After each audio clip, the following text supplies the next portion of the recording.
Hello everyone. Tej civil के online platform पर आप सभी का स्वागत है। तो आज जो हम टॉपिक पढ़ेंगे वो है पाचन तंत्र। हम पाचन तंत्र टॉपिक पढ़ेंगे। डाइजेस्टिव सिस्टम, डाइजेस्टिव सिस्टम होता क्या है उसको हमें देखना है।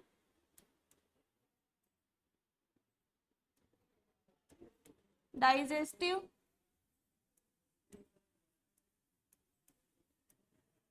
डाइजेस्टिव सिस्टम हमें देखना है। डाइजेस्टिव सिस्टम में हम क्या देखेंगे? हम देखेंगे कि पाचन किस तरीके से होता है, डाइजेशन किस तरीके से होता है। तो हमको देखना है डाइजेस्टिव सिस्टम में डाइजेशन।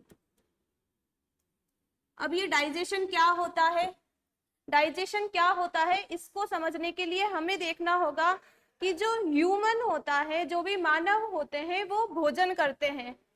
जो भी मानव होते हैं, मानव या जानवर जो भी होते हैं वो भोजन करते हैं। भोजन जो करते हैं तो ये जो भोजन हमारी बॉडी में जाता है, भोजन को हम खाते हैं और ये भोजन हमारी बॉडी के अंदर जाता है। तो बॉडी के अंदर जाने के बाद इस भोजन के साथ क्या क्या होता है उस सब का हमें जो अध्ययन करना है वो हम इस टॉपिक में पढ़ेंगे, इस टॉपिक में करेंगे जो है डाइजेशन। तो बॉडी में जाने के बाद इस भोजन के साथ क्या क्या होता है उसको हम पढ़ेंगे डाइजेशन में। ठीक, तो हमें इसका अध्ययन करना है। तो ये जो भोजन होता है, फूड, फूड में हम मेनली क्या क्या लेते हैं, भोजन में हम क्या क्या लेते हैं। तो हम जब संतुलित भोजन पढ़ेंगे आगे तो हम देखेंगे कि भोजन के जो कंपोनेंट्स हैं वो क्या क्या होंगे। तो उसमें कौन कौन सा कंपोनेंट्स होता है? कार्बोहाइड्रेट होता है, वसा होता है, प्रोटीन, विटामिन, खनिज लवण, ये सब भोजन के कंपोनेंट्स होते हैं। तो यहाँ पर हम मेन मेन कंपोनेंट्स देख लेते हैं। फर्स्ट है कार्बोहाइड्रेट।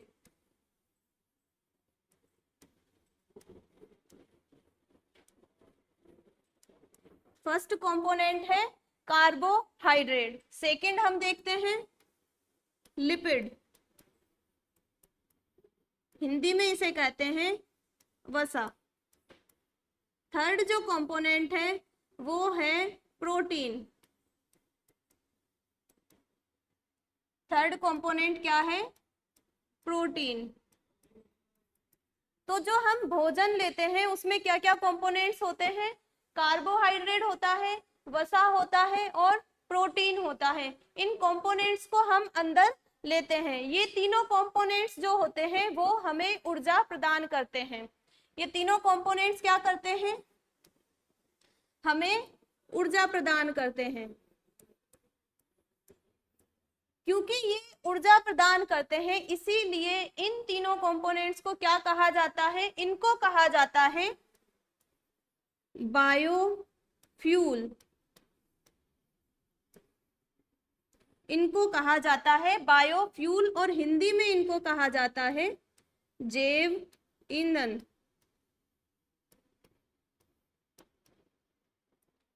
हमने तीन कंपोनेंट्स लिए।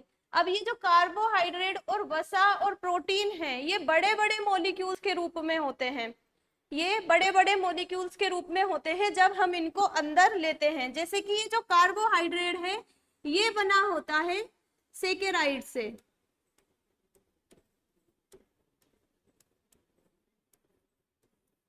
सेकेराइड, और जब सेकेराइड बहुत सारे हो जाते हैं, दो से ज्यादा जब सेकेराइड होते हैं, दो से ज्यादा जब सेकेराइड होते हैं तो उसके आगे हम क्या वर्ड यूज लेते हैं? पॉलीसेकेराइड। पॉली मीन्स दो से ज्यादा।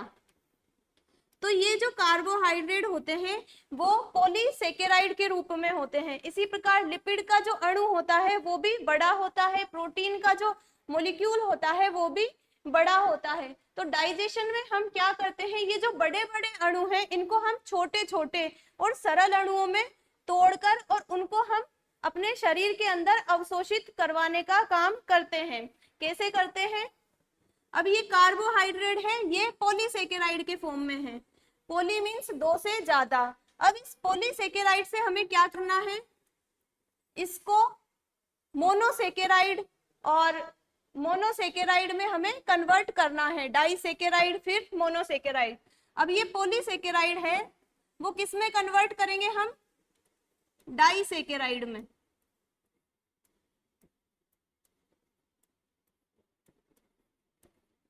सेकेराइड मीन्स शर्करा आप मान सकते हैं, और ये जब हम संतुलित भोजन पढ़ेंगे तब आपको ये सेकेराइड वर्ड अच्छे से समझ में आ जाएगा।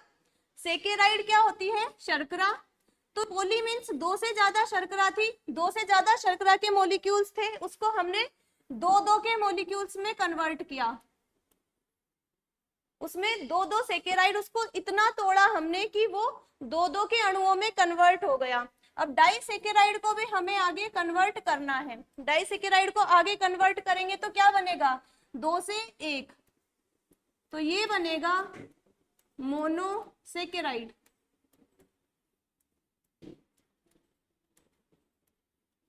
तो इस प्रकार जो ये कार्बोहाइड्रेट का बड़ा अणु था जो कि था पॉलीसेकेराइड, पॉलीसेकेराइड को हमने पहले कन्वर्ट किया डाइसेकेराइड में, डाइसेकेराइड को आगे हमने कन्वर्ट किया मोनोसेकेराइड में। तो पाचन में हम जो ये बड़े बड़े अणु हैं उनको हम छोटे छोटे अणुओं में तोड़ने का काम करते हैं, ताकि जो बॉडी है उसमें बॉडी में उसका एब्जॉर्प्शन, अवशोषण इजीली हो सके। बड़े अणुओं की तुलना में जो छोटे अणु हैं उनका एब्जॉर्प्शन इजीली हो जाता है। इसी प्रकार जो ये लिपिड है, लिपिड को भी हमको तोड़ना है, लिपिड को तोड़ना है तो इसके तोड़ने से इसका छोटे से छोटा अणु क्या बनेगा, लिपिड को भी हमको तब तक तोड़ना है जब तक इसका सबसे छोटा अणु ना बन जाए। और इसका सबसे छोटा अणु जो इसकी इकाई होती है वो क्या होती है, लिपिड की इकाई होती है फैटी एसिड्स, फैटी एसिड्स। तो लिपिड को हम डाइजेशन के दौरान कन्वर्ट करते हैं किसमें, फैटी एसिड्स में। और जो प्रोटीन होता है, प्रोटीन भी एक बड़ा मॉलिक्यूल है, अब इसको भी हमको तोड़ते जाना है, तोड़ते जाना है जब तक ये छोटे छोटे मॉलिक्यूल्स में कन्वर्ट नहीं हो जाता। तो जो प्रोटीन का सबसे छोटा मॉलिक्यूल जो बनेगा डाइजेशन में वो होता है अमीनो एसिड।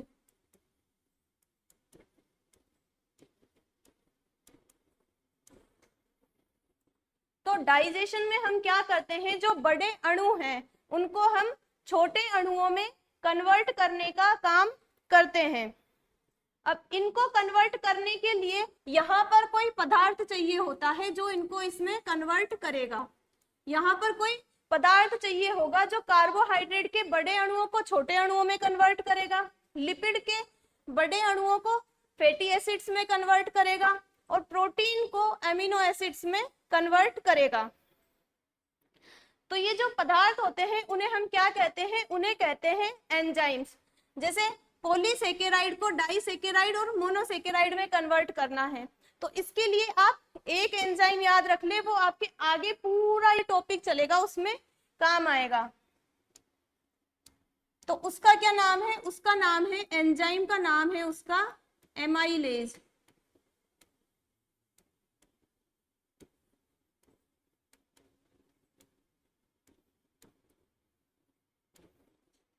तो कार्बोहाइड्रेट के बड़े अणुओं को छोटे अणुओं में कन्वर्ट करने का काम जो एंजाइम करता है वो कौन सा है, एमाइलेज। और जो लिपिड है, लिपिड को फैटी एसिड्स में अपन को कन्वर्ट करना है, छोटे अणुओं में कन्वर्ट करना है डाइजेशन के दौरान। तो बीच में जो एंजाइम आता है वो कौन होता है, लाइपेज।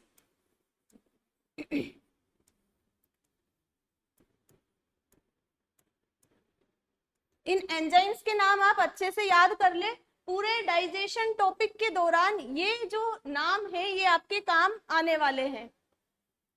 और जो प्रोटीन है, प्रोटीन को हमें करना है एमिनो एसिड्स में, प्रोटीन को एमिनो एसिड्स में कन्वर्ट करने का काम कौन करता है, इनको कन्वर्ट करने का काम करता है पेप्सिन, ट्रिप्सिन। पेप्सिन और ट्रिप्सिन जो है वो प्रोटीन को अमीनो एसिड्स में कन्वर्ट करने का काम करते हैं। इसके अलावा इरिप्सिन, तो हमें डाइजेशन में क्या करना है, कार्बोहाइड्रेट में पॉलीसेकेराइड को डाइसेकेराइड में फिर मोनोसेकेराइड में कन्वर्ट करना है, वो होता है एमाइलेज की उपस्थिति में। लिपिड को हमें करना है फैटी एसिड में, वो होता है लाइपेज की उपस्थिति में। और जो प्रोटीन होता है, प्रोटीन को करना है अमीनो एसिड्स में कन्वर्ट, जो कि होता है पेप्सिन या फिर ट्रिप्सिन या फिर इरिप्सिन की प्रेजेंस में। तो ये हमने करा डाइजेशन के दौरान। इसके अलावा हम क्या करते हैं, जो भी हम पदार्थ खाते हैं वो क्या होता है, वो होता है अघुलनशील। जो भी हम भोजन करते हैं वो कैसा होता है, अघुलनशील होता है, इनसॉल्युबल होता है।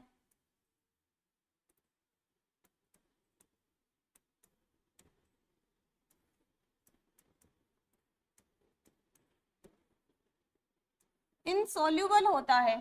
अघुलनशील को हम जब चबाते हैं और उसमें हम पदार्थ मिलाते जाते हैं तो वो घुलनशील में कन्वर्ट हो जाता है, वो एक पेस्ट नुमा संरचना में कन्वर्ट हो जाता है। तो अघुलनशील जो भोजन है, जो भोज्य पदार्थ है, उसको हम किस में कन्वर्ट करते हैं, इसमें घुलनशील खाद्य पदार्थ में।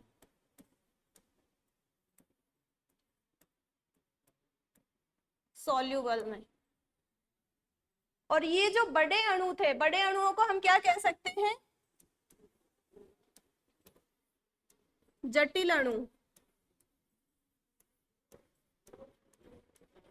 इनको किसमें कन्वर्ट कर रहा है, ये सरल अणु में। जटिल।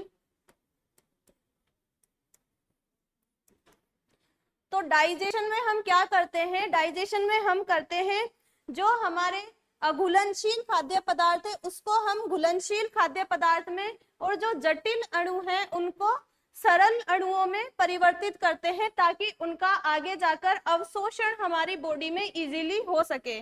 ताकि क्या हो सके, अवशोषण, एब्जॉर्प्शन, अवशोषण सरलता से हो सके। तो डाइजेशन की परिभाषा क्या है, हमारे शरीर में हम जो भोजन करते हैं वो अघुलनशील होता है और जटिल अणुओं के रूप में होता है, उसे सरल अणुओं में और घुलनशील अणुओं में कन्वर्ट करने की जो प्रक्रिया है उसको हम कहते हैं डाइजेशन, ताकि उसका अवशोषण हमारी बॉडी में इजीली हो सके। अब नेक्स्ट हम क्या देखेंगे, नेक्स्ट हम देखेंगे कि जो डाइजेस्टिव सिस्टम है उसमें हमें किस किस चीज की स्टडी करनी है।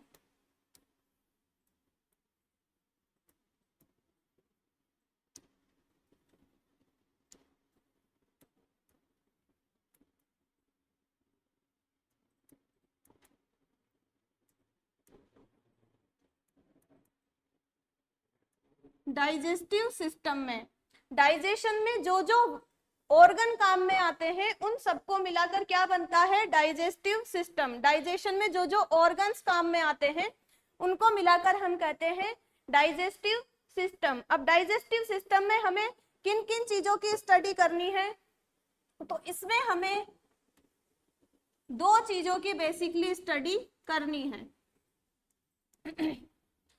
हम क्या लेते हैं, हम लेते हैं फूड, और ये जो फूड होता है वो हम अंदर लेते हैं तो वो कौन कौन से पाथ से होके हमारी बॉडी में जाता है, वो कौन सा पाथ फॉलो करता है, फूड का जो पाथ होता है वो क्या होता है, किस किस पाथ से होके फूड हमारी बॉडी में आगे जाता है। तो जो वो पाथ है उसको हमें क्या कहते हैं, उसको कहते हैं हम आहार नाल।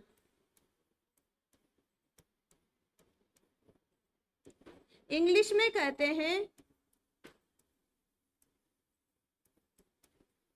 Alimentary canal.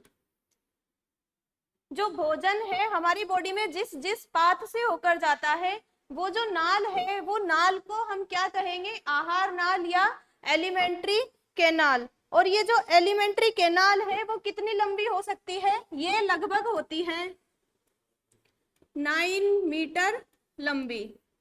आहार नाल कितनी लंबी हो सकती है? 9 मीटर, 9 मीटर लंबी हो सकती है। और आहार नाल में क्या क्या आते हैं?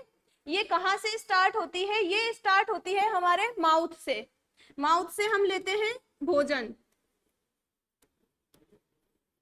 माउथ से, मुख से स्टार्ट होती है और कहां पर खत्म होती है? एनस, गुदा तक ये चलती है, गुदा पर ये समाप्त होती है। तो जो आहार नाल है वो माउथ से स्टार्ट होती है और एनस पर खत्म होती है। लगभग ये होती है 9 मीटर लंबी। इसके अलावा हमें क्या देखना है इसमें? इसके अलावा हमें देखना है डाइजेस्टिव ग्लैंड्स, पाचन ग्रंथियां।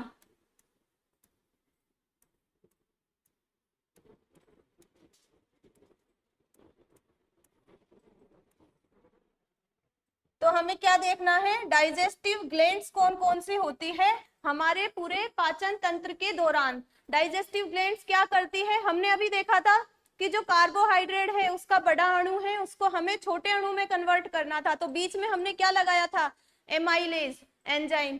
तो वो जो एंजाइम्स है वसा के पाचन के लिए, प्रोटीन के पाचन के लिए, उनको भी बनाने के लिए कोई ना कोई चाहिए जो उनको बनाए, उनको सिक्रेट करे।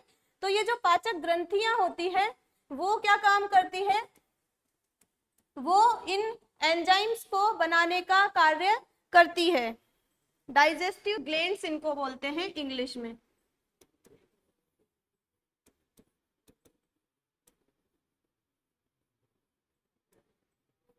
तो हमें पूरे डाइजेस्टिव सिस्टम पढ़ने के दौरान एक तो एलिमेंट्री कैनाल और एक डाइजेस्टिव ग्लैंड्स, इनका अध्ययन करना है और इनसे निकलने वाले एंजाइम किस किस तरह से रिएक्शन करते हैं उन सबका हमें अध्ययन करना है।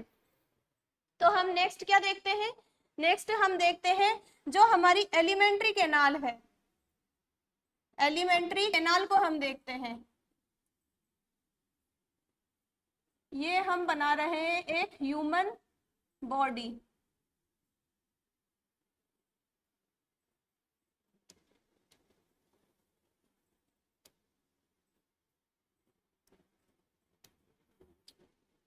हम बनाएंगे एक ह्यूमन बॉडी।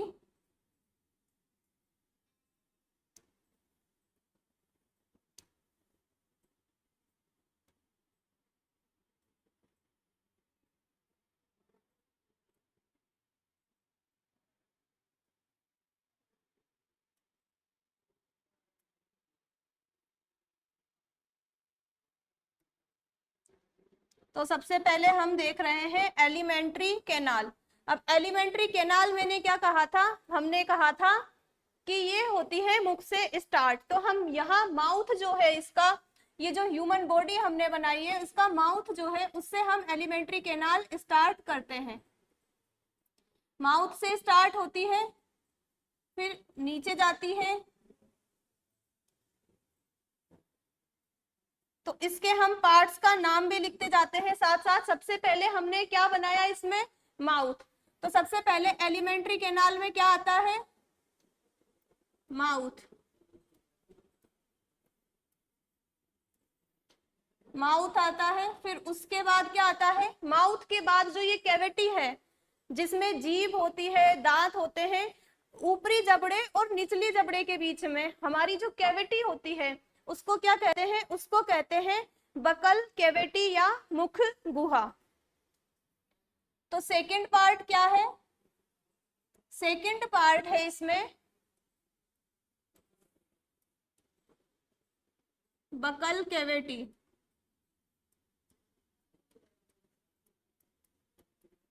हिंदी में इसे कहा जाता है मुख गुहा। माउथ, माउथ के बाद हमने क्या बनाई? मुख गुहा। मुख गुहा के बाद ये जो आपको ये स्ट्रक्चर दिख रही है यहां पर, इसको नाम दिया जाता है फेरिंग्स।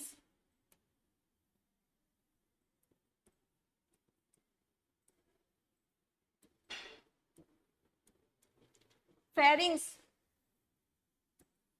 जो थर्ड पार्ट है एलिमेंट्री कैनाल का उसे क्या कहा जाता है? फेरिंग्स, और हिंदी में इसे क्या कहा जाता है?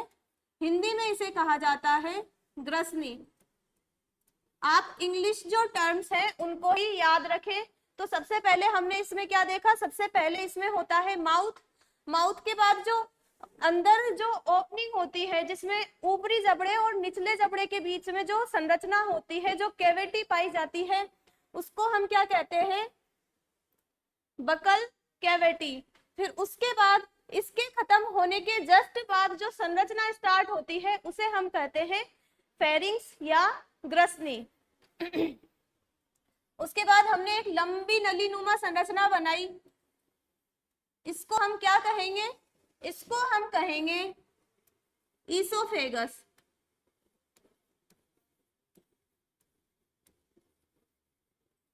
और हिंदी में इसे कहा जाता है ग्रसिका। हमने नाम दे दिए, 4 नाम हमको मिल गए, 4 पार्ट्स हमको एलिमेंट्री केनाल के मिल गए, माउथ, बकल कैविटी, फेरिंग्स और ईसोफेगस। अब नेक्स्ट हम बनाते हैं एलिमेंट्री केनाल में और क्या क्या होता है, हमारा फूड कौन कौन से पाथ को फॉलो करता है। तो अब इसके बाद हम क्या बनाएंगे? ये है हमारा स्टमक। फिर स्टमक से निकलती है एक नलीनुमा संरचना।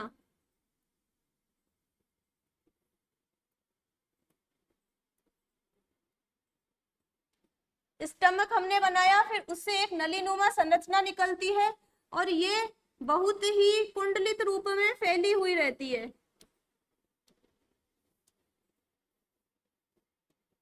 कैसी रहती है ये? कुंडलित रूप में फैली हुई।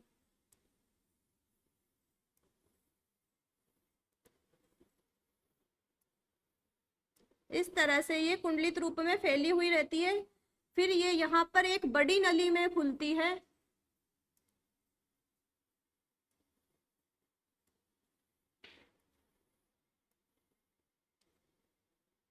और ये जो मैं डायग्राम बना रही हूं उसी तरह से आपको डायग्राम बनाना है।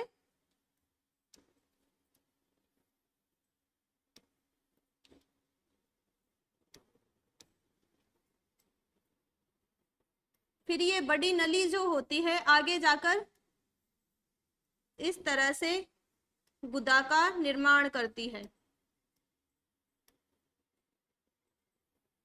देखो हमने क्या क्या बना लिया अब तक? ईसोफेगस तक हमने नाम लिख लिए थे। ईसोफेगस के बाद मैंने एक थैलेनुमा संरचना बनाई। जो ये थैलेनुमा संरचना है, ईसोफेगस जिससे जुड़ा हुआ होता है, ये क्या होती है? ये होती है स्टमक।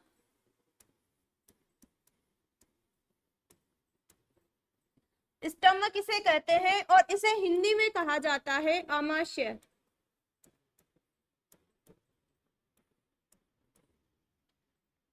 तो फोर्थ के बाद फिफ्थ जो स्ट्रक्चर है जो एलिमेंट्री कैनाल की है वो क्या है? स्टमक। फिर स्टमक के बाद हमने एक नलीनुमा संरचना बनाई। अब ये नलीनुमा संरचना क्या है? ये है आंत्र, इंटेस्टाइन इसे कहा जाता है। इसे क्या कहा जाता है? सिक्स्थ जो संरचना क्या है? इंटेस्टाइन।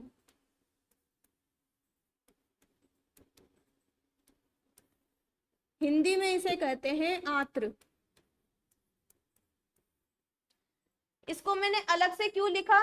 क्योंकि जो ये इंटेस्टाइन है ये 2 प्रकार की होती है, एक होती है स्मॉल इंटेस्टाइन और एक होती है लार्ज इंटेस्टाइन। इंटेस्टाइन कितने टाइप की होती है? 2 टाइप की। एक होती है स्मॉल इंटेस्टाइन, अभी मैं बताऊंगी इनको आगे, स्मॉल, और एक होती है लार्ज इंटेस्टाइन।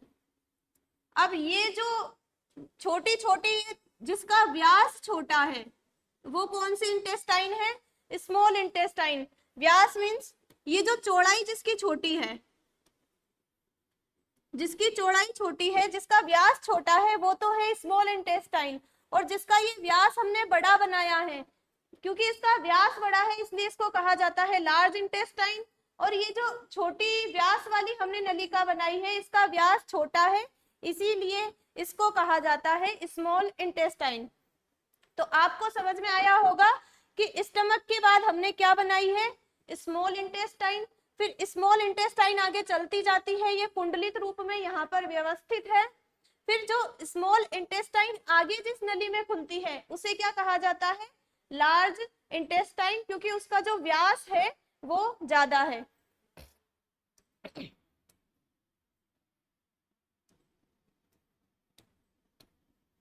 तो ये जो स्मॉल इंटेस्टाइन है वो भी तीन, इसके तीन पार्ट होते हैं स्मॉल इंटेस्टाइन के। स्मॉल इंटेस्टाइन के कितने पार्ट होते हैं, तीन पार्ट्स।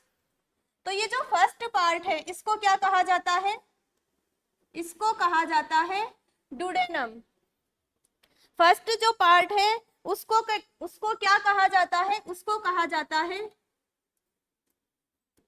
डुडेनम।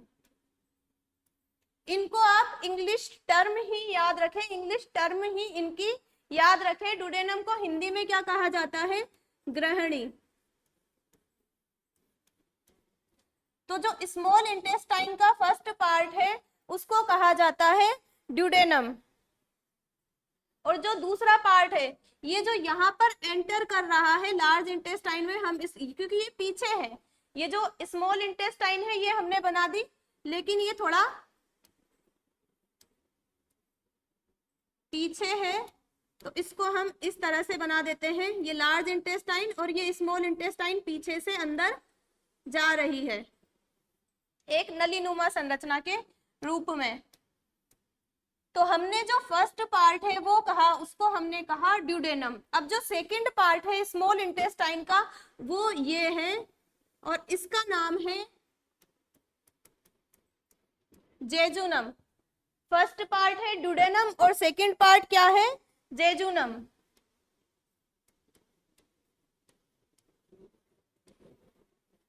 इसको भी आप इंग्लिश जो वर्डिंग है, इसकी इंग्लिश जो टर्म है वही याद रखें, ड्यूडेनम, जेजुनम। और जो थर्ड पार्ट है, जो ये कुंडलित संरचना के रूप में आपको दिख रहा है, ये इसका स्मॉल इंटेस्टाइन का थर्ड पार्ट है, और इसका नाम क्या है, इसका नाम है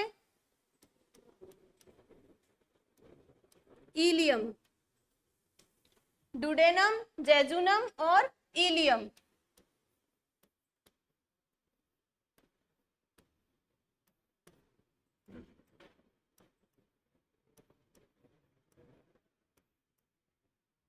ठीक, हमने कितने पार्ट्स देख लिए एलिमेंट्री कैनाल के, हम क्या देख रहे हैं, डाइजेस्टिव सिस्टम में हमें दो पार्ट्स देखने थे। एक तो देखना था एलिमेंट्री कैनाल और एक देखनी थी हमें डाइजेस्टिव ग्लैंड्स। तो एलिमेंट्री कैनाल में हमने सबसे पहले क्या देखा, माउथ। फिर माउथ के बाद जो इसकी ओपनिंग है वो है बकल कैविटी। फिर थर्ड पार्ट हमने क्या देखा, फेरिंग्स। फिर उसके बाद हमने देखा ये जो लंबी नलीनुमा संरचना है उसे क्या कहा, ईसोफेगस। फिर उसके बाद ये जो थैलेनुमा संरचना है उसको हमने कहा स्टमक, आमाशय। फिर उसके बाद जो ये नलीनुमा संरचना है उसको हमने कहा स्मॉल इंटेस्टाइन, और इसके भी तीन पार्ट्स हैं, डुडेनम, जेजुनम और इलियम। इसके बाद हम क्या देखेंगे, इसके बाद हम देखेंगे ये जो छोटी नलीनुमा संरचना है वो एक बड़ी नलीनुमा संरचना में खुल रही है। तो ये जो बड़ी नलीनुमा संरचना है वो क्या है, लार्ज इंटेस्टाइन। लार्ज इंटेस्टाइन के भी तीन पार्ट्स होते हैं, सीकम, कोलोन और रेक्टम। आप इनको बार बार रिवाइज करेंगे तो आपको ये इजीली याद हो जाएंगे। तो इसका जो फर्स्ट पार्ट है जहां पर ये ओपन होती है वो है सीकम।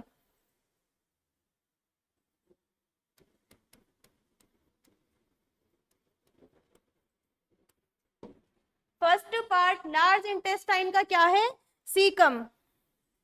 और सीकम में ही क्या होती है, सीकम में ही एक अंगुली के जैसी संरचना निकली हुई रहती है, एक अंगुली नुमा एक प्रवर्ध निकला होता है, जहां पर ये स्मॉल इंटेस्टाइन लार्ज इंटेस्टाइन में एंटर करती है, जहां पर इनकी जॉइंटिंग होती है वहां पर एक अंगुली के समान प्रवर्ध पाया जाता है। और इसको क्या कहा जाता है, इसको कहा जाता है अपेंडिक्स।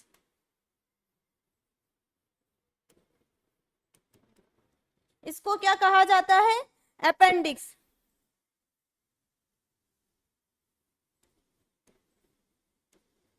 वर्मी फोम, कृमि रूपी अपेंडिक्स।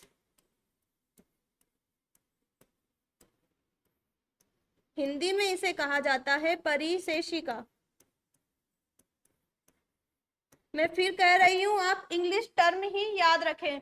तो जो स्मॉल इंटेस्टाइन है वो जब लार्ज इंटेस्टाइन में जुड़ती है, इनका जो कनेक्टिंग पॉइंट होता है उसको क्या कहा जाता है, सीकम। और वहां पर एक अंगुली के जैसी संरचना पाई जाती है, उसे क्या कहा जाता है, अपेंडिक्स। ये जो अपेंडिक्स होता है, ये जो ये एलिमेंट्री कैनाल है उसमें इसका कोई भी वर्क नहीं होता है, ये एक अवशेषी अंग है। अवशेषी अंग क्या होते हैं, अवशेषी अंग वे अंग होते हैं जो हमारी बॉडी में उपस्थित तो है लेकिन उनका कोई फंक्शन नहीं है। तो ये क्या है, ये एक अवशेषी अंग है।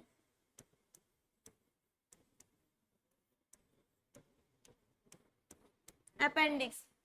तो हम क्या देख रहे थे, हम देख रहे थे लार्ज इंटेस्टाइन। लार्ज इंटेस्टाइन में हमने जो इसका फर्स्ट पार्ट है वो देख लिया, जो कि है सीकम। सीकम के बाद इसका जो सेकंड पार्ट है, जो ये आपको ये दिख रहा है उल्टे यू की आकृति का जो पार्ट आपको दिख रहा है, वो है कोलोन। सीकम, कोलोन, और जो ये लास्ट में जो पार्ट दिख रहा है जो थोड़ा सा फूला हुआ है, इसको क्या कहा जाता है, इसको कहा जाता है रेक्टम।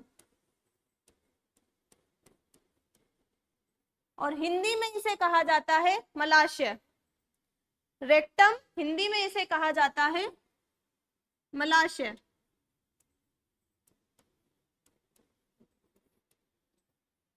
तो हमने देखा एलिमेंट्री कैनाल के पार्ट्स, माउथ से स्टार्ट हुआ और रेक्टम के नीचे जो छिद्र होता है, जिस ओपनिंग के थ्रू एलिमेंट्री कैनाल खत्म होती है, वो होती है एनस।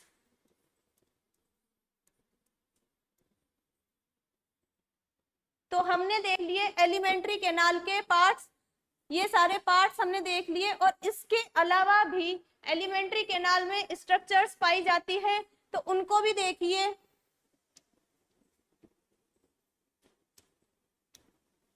एलिमेंट्री कैनाल, अब इसमें कुछ डाइजेस्टिव ग्लैंड्स भी इसके आसपास होती है, उन डाइजेस्टिव ग्लैंड्स को भी हमें इस डायग्राम में डिनोट करना है। तो यहाँ पर एक संरचना पाई जाती है इस तरह की,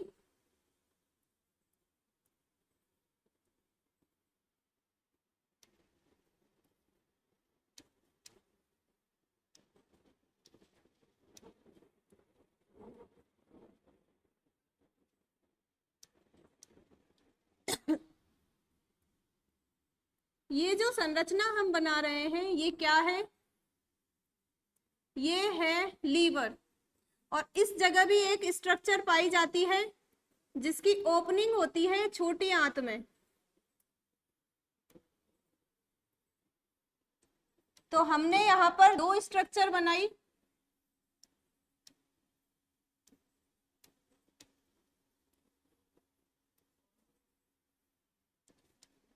हमने यहाँ पर दो संरचनाएं बनाई और उन संरचनाओं के नाम क्या है, देखिए। ये जो आमाशय है, आमाशय के साइड में हमने एक त्रिभुजाकार जैसी कुछ संरचना बनाई। ये संरचना क्या है, ये है लीवर। ये संरचना क्या है, ये है लीवर। और हिंदी में इसे कहा जाता है यकृत, लीवर या यकृत। और इस लीवर में हमने ये जो एक फूली हुई संरचना बनाई, इसको क्या कहा जाता है, इसको कहा जाता है गॉल ब्लेडर, पित्ताशय। जो लीवर से जो भी पदार्थ बनेगा, लीवर भी यहाँ पर कुछ फंक्शन करेगा, और लीवर से जो भी पदार्थ बनेगा वो कहाँ पर जाकर इकट्ठा होगा, वो ये जो फूली हुई संरचना है इसमें जाकर इकट्ठा होगा। तो इसको क्या कहा जाता है, इसको कहा जाता है गॉल ब्लेडर। और हिंदी में इसे कहा जाता है पित्ताशय।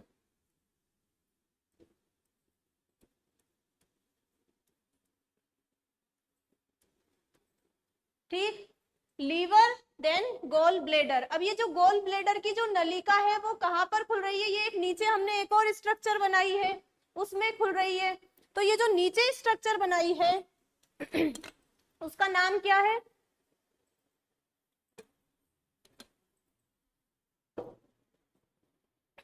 ये एक ग्लैंड है और इसका नाम है पैनक्रियास।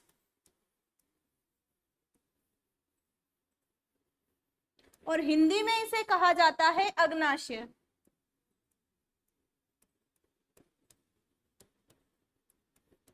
ये सारे नाम आपको एक बार के लिए टफ लग रहे होंगे, लेकिन जब आप इनको बार बार रिवाइज करेंगे तो ये नाम इजीली आपको याद हो जाएंगे। तो आप इनको बार बार रिवाइज करें। तो हमने जो ये ऊपर बनाई संरचना वो तो है लीवर, और लीवर के अंदर हमने क्या बनाया? Gall bladder.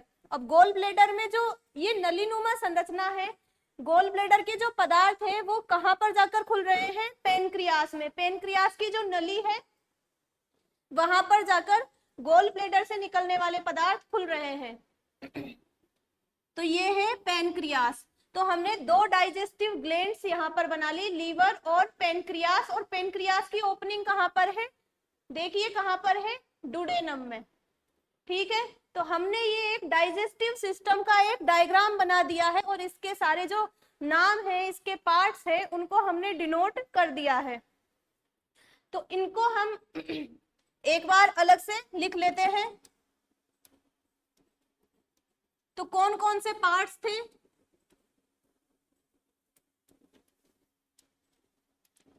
फर्स्ट पार्ट हमने क्या बनाया था? माउथ। माउथ के बाद हमने क्या बनाया? Buccal cavity.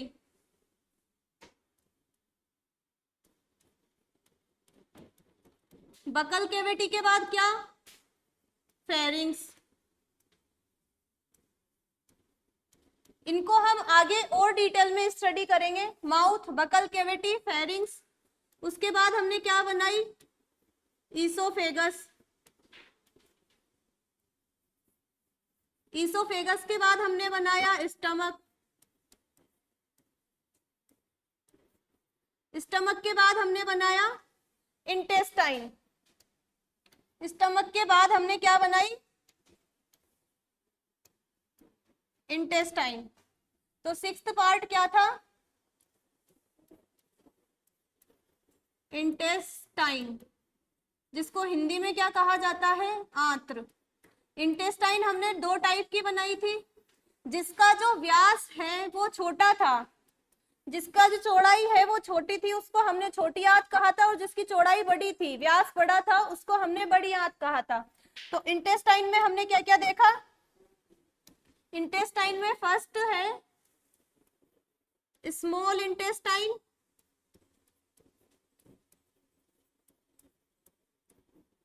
और सेकंड है इसमें लार्ज इंटेस्टाइन।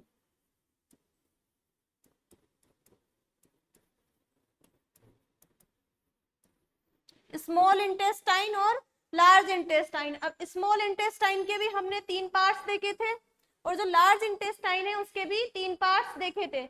अब वो पार्ट्स कौन कौन से थे? आप अपने माइंड में, अपने मन में उसको रिवाइज कीजिए। कौन कौन सा था? फर्स्ट था डुडेनम।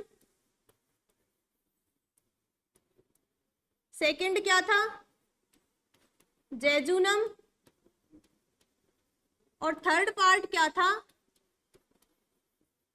इलियम। डुडेनम, जेजुनम और इलियम। डुडेनम को हिंदी में कहा जाता है ग्रहणी। डुडेनम, जेजुनम और इलियम। लार्ज इंटेस्टाइन के भी हमने तीन पार्ट्स देखे। कौन कौन से पार्ट थे वो तीन? सीकम। सीकम। सेकंड पार्ट क्या था? कोलोन। और थर्ड पार्ट क्या था? रेक्टम। और इसके बाद क्या था? ये इंटेस्टाइन हो गई स्मॉल और लार्ज। और उसके बाद क्या था? सेवेंथ नंबर पर एनस। और इसको हिंदी में कहा जाता है गुदा। तो हमने ये देख लिए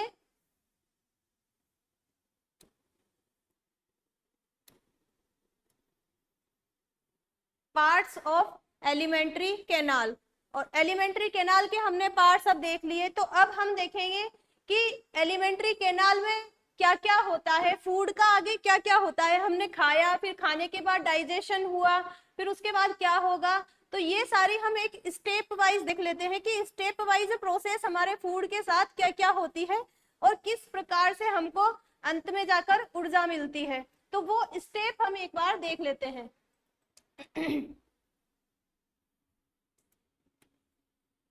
तो सबसे पहले क्या होता है, सबसे पहले हम फूड को अंदर लेते हैं और उस प्रोसेस को क्या कहते हैं, इंगेशन।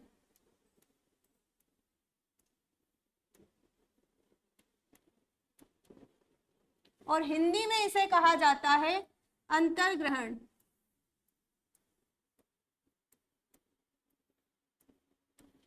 इंगेशन या अंतर्ग्रहण, हमने फूड को अंदर लिया, इसको कहा हमने इंगेशन। अब इंगेशन के बाद क्या होता है, हमने फूड अंदर लिया तो हमारी बक्कल कैविटी में जाएगा सबसे पहले, फिर जाएगा ईसोफेगस के थ्रू, आमाशय में जाएगा, स्टमक में जाएगा।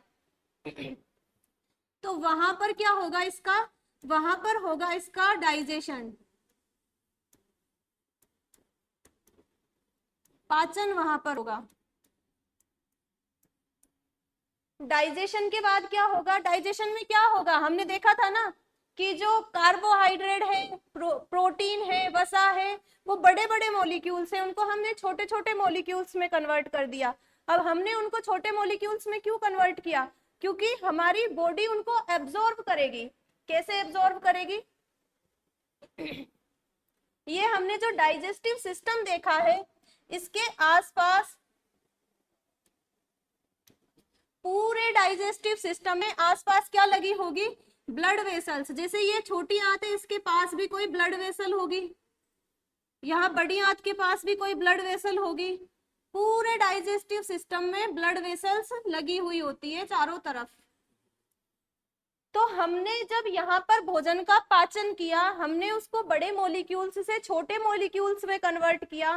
पॉलीसेकेराइड से हमने पहले डाइसेकेराइड में कन्वर्ट किया, फिर मोनोसेकेराइड में कन्वर्ट किया, उसके बाद हमने लिपिड को फैटी एसिड्स में कन्वर्ट किया, प्रोटीन को अमीनो एसिड्स में कन्वर्ट किया।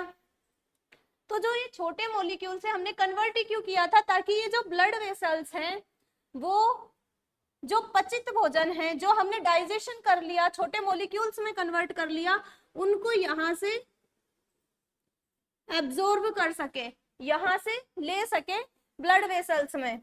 तो नेक्स्ट हमारा जो स्टेप है वो क्या होगा, नेक्स्ट स्टेप है हमारा डाइजेशन के बाद क्या किया हमने, एब्जॉर्प्शन।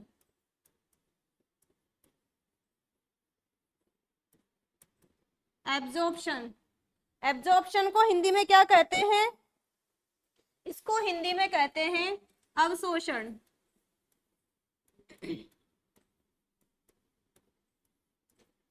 एब्जॉर्प्शन के बाद जो फोर्थ नंबर पे हम क्या करेंगे, अवशोषण हमने कर लिया। देखिए हमने यहाँ पर क्या बनाई, अभी ब्लड वेसल्स बनाई, और ब्लड वेसल्स के आगे क्या बनाया था हमने, ये हमने मान लो ये हमारी छोटी आंत है, छोटी आंत से जो फूड के जो छोटे मॉलिक्यूल्स है वो ब्लड वेसल्स में आ गए। अब ब्लड वेसल क्या करेगी, ये जो ब्लड वेसल है, इसने जो पदार्थ अवशोषित कर लिए, ये खुद के पास थोड़ी रखेगी, ये किसी ऑर्गन को दे देगी, किसी सेल को दे देगी। हमारी बॉडी में कितने सारे ऑर्गन हैं, हमारी बॉडी सेल्स की बनी हुई होती है, तो उनको भी कार्य करने के लिए ऊर्जा चाहिए होती है। तो ये ब्लड वेसल्स का बेसिकली काम क्या है कि ये यहाँ से जो फूड के मॉलिक्यूल्स है छोटे वाले, जो छोटे में हमने कन्वर्ट कर दिया है, उनको लेगी और उनसे लेकर आगे किसमें ट्रांसफर कर देगी। मान लो ये कोई भी सेल है, तो ये जो अवशोषित किए पदार्थ उनको सेल में ट्रांसफर कर देगी, और सेल क्या करेगी, सेल उसका ऊर्जा बनाने में उपयोग लेगी। तो ये जो ऊर्जा बनाने की प्रोसेस है, एनर्जी बनाने की प्रोसेस है, उसको भी एक नाम दिया जाता है, और उसका क्या नाम है, उसका नाम है एसिमिलेशन। उसका क्या नाम है, एसिमिलेशन।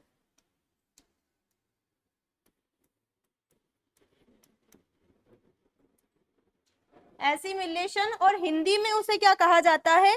स्वांगीकरण।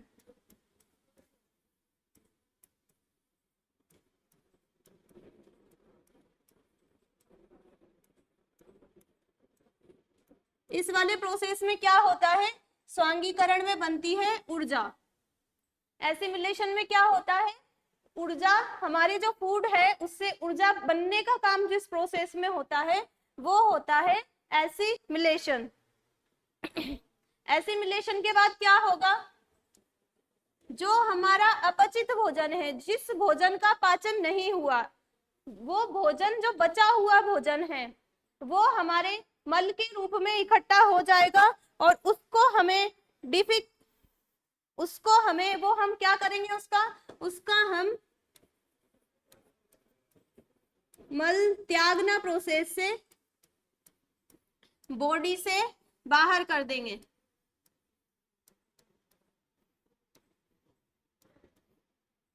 तो हमारा जो डाइजेस्टिव सिस्टम है उसमें कौन कौन सी प्रोसेस होगी? डाइजेस्टिव सिस्टम में ये सब प्रोसेस होगी, तब जाके हमें ऊर्जा मिलेगी और उसका कार्य पूरा होगा। फर्स्ट है इंगेशन, सेकंड है डाइजेशन, थर्ड है एब्जॉर्प्शन, फोर्थ है एसिमिलेशन और फिफ्थ है मल त्यागना। ये सब हमने देख लिया। अब इसके बाद हम एक और चीज हमारी रह गई आगे, ये जो स्मॉल इंटेस्टाइन है और लार्ज इंटेस्टाइन है, इनका आकार क्या होता है? इनकी लंबाई क्या होती है? स्मॉल इंटेस्टाइन की लंबाई और लार्ज इंटेस्टाइन की लंबाई। तो स्मॉल इंटेस्टाइन की लंबाई लगभग होगी 3 मीटर की, और जो ये लार्ज इंटेस्टाइन है उसकी लंबाई लगभग होगी 1.5 मीटर की। ठीक है, स्मॉल इंटेस्टाइन की लंबाई है 3 मीटर की और जो लार्ज इंटेस्टाइन है उसकी लंबाई है 1.5 मीटर की। तो आज हमने डाइजेस्टिव सिस्टम में उसका इंट्रो पार्ट देख लिया। अब आगे हम क्या देखेंगे? आगे हम देखेंगे कि बकल कैविटी में कौन कौन सी संरचना होती है और वो किस तरह से भोजन के साथ क्रिया करती है। स्टमक है, उसमें कौन कौन से ग्लैंड्स होती है और उनसे कौन कौन से पदार्थ स्रावित होते हैं और वो भोजन के साथ क्या क्या करते हैं। इसी प्रकार हम आगे का अध्ययन करेंगे। तो आज के लिए इतना ही। Thank you.